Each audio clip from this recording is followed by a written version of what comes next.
अस्सलाम वालेकुम guys. Metre की जो केबल होती है, अगर इसके अंदर इस तरीके से प्ले आ जाए तो इससे आपके बाइक के मीटर की जो सुई होती है वो सही तरीके से स्पीड शो नहीं करती, यानी कि इस तरीके से वाइब्रेट होती है, कामती है। अब मीटर की सुई जो है वो अगर आपके बाइक की कामती है तो इसका ताल्लुक आपके बाइक के मीटर की जो मशीन होती है उसके साथ भी होता है कि वो ख़राब हो सकती है। उसको कैसे ठीक करना है उस पर मैंने वीडियो बनाई हुई है। लेकिन अगर आपके बाइक की जो मीटर की केबल है इसमें इस तरीके से प्ले आ जाए, जैसे इस बाइक में है, तो इससे आपकी जो बाइक की सुई है वो सही तरीके से जो है वो स्पीड शो नहीं करती, यानी कि शो तो करती है लेकिन वो आगे पीछे मूव कर रही होती है। अब जैसे मैं इस बाइक की देखिए, मैं इसके पहिए को घुमाता हूँ तो ये यहाँ पर जो केबल है ये हिल रही है। अब ये बाइक जैसे थोड़ी सी पुरानी होती है ना तो ये प्लेस में काफ़ी ज़्यादा बढ़ जाती है।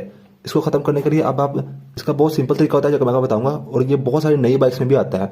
आजकल बाइक्स जो नई आ रही है पता नहीं कैसी क्वालिटी है उनकी, लेकिन वो उसमें भी ये काफ़ी ज़्यादा प्ले होती है, क्योंकि नई बाइक्स की मीटर की मशीन इतनी जल्दी ख़राब नहीं होती। तो ये केबल है यहीं पर ये जो केबल है ये हिलती है। तो ये 90% बाइक्स में मसला आता है कि आप जैसे ये घुमाएंगे तो ये देखिए यहाँ पर ये इस तरीके से मूव करेगी, जैसी स्पीड बढ़ेगी तो ये और ज़्यादा इस तरीके से मूव करने लग जाएगी। ठीक है, यहाँ पर तो इसकी ये जो कांपने वाला जो पन है ये हमने यहाँ पर ख़त्म करना है। उसके लिए आपको जस्ट ये शॉपर चाहिए होगा जो कि आपको घर में कहीं भी आपको मिल जाएगा। ठीक है, ये हमने इसके पीछे फंसाना होता है। फंसा के अगर आप चाहते हैं कि यहाँ से प्रॉपर इसका काम सफाई वाला हो तो आप इस तरीके से माचिस से इसको जलाकर प्रॉपर यहाँ पर फिलअप कर सकते हैं। और जब भी ये स्मूथ तरीके से यहाँ पर स्टक होगी तभी जाके जो आपके मीटर की जो सुई है वो सही तरीके से चलेगी।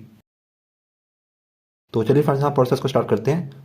अगर आपके ओल्ड मॉडल है तो इसमें ये जो मीटर केबल है इसके साथ यहाँ पर स्क्रू होगा। अगर न्यू मॉडल है तो फिर आपके ये स्क्रू नहीं होगा, इसकी जगह यहाँ पर सुराख में लॉक होता है, वो पर कैसे निकालना है वही मैं आपको बताऊंगा। अगर ओल्ड मॉडल है जस्ट आपने 4 साइड स्क्रू ड्राइवर से आपने ये स्क्रू खोल लेना है और ये केबल खींचेगा तो बाहर आ जाएगी।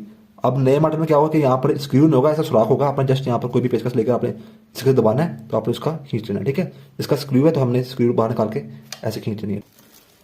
अब ये जो शॉपर है ना ये आपने अपने हिसाब से रखना है, कितना मोटा रखना है जिससे आपकी प्ले खत्म हो जाएगी।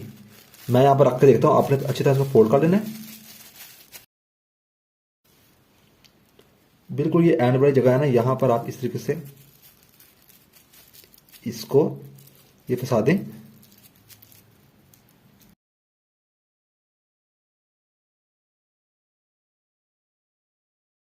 ये देखिए इसके बीच में चला गया है।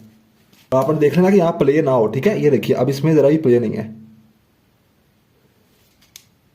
फिर आपने ये रखकर नए मॉडल में तो आपको लगाने की जरूरत नहीं है, वो अंदर ऐसे फंस जाता है।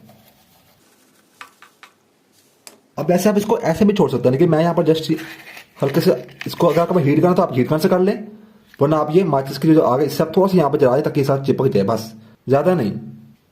अब क्योंकि माचिस के आग से ये काला हो जाएगा, आप ऐसे उंगली फेरेंगे तो जो कार्बन है वो उतर जाएगी, जैसे चूल्हे पे होता है।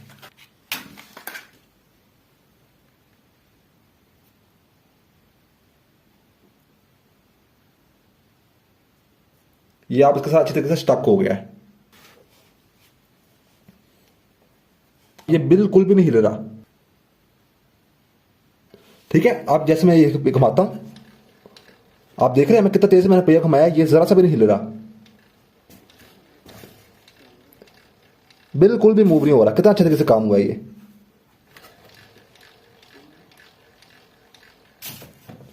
इसी के साथ को ठीक कर सकते हैं। अब जब भी आपने उतारना हो जस्ट आपने ये स्क्रू खोलना, आपने खींचना तो ये बाहर आ जाएगा। ऐसा नहीं कि ये बाहर नहीं आएगा, आ जाएगा, कोई इतने से मसला नहीं है। तो बस फ्रेंड यही था आज की वीडियो।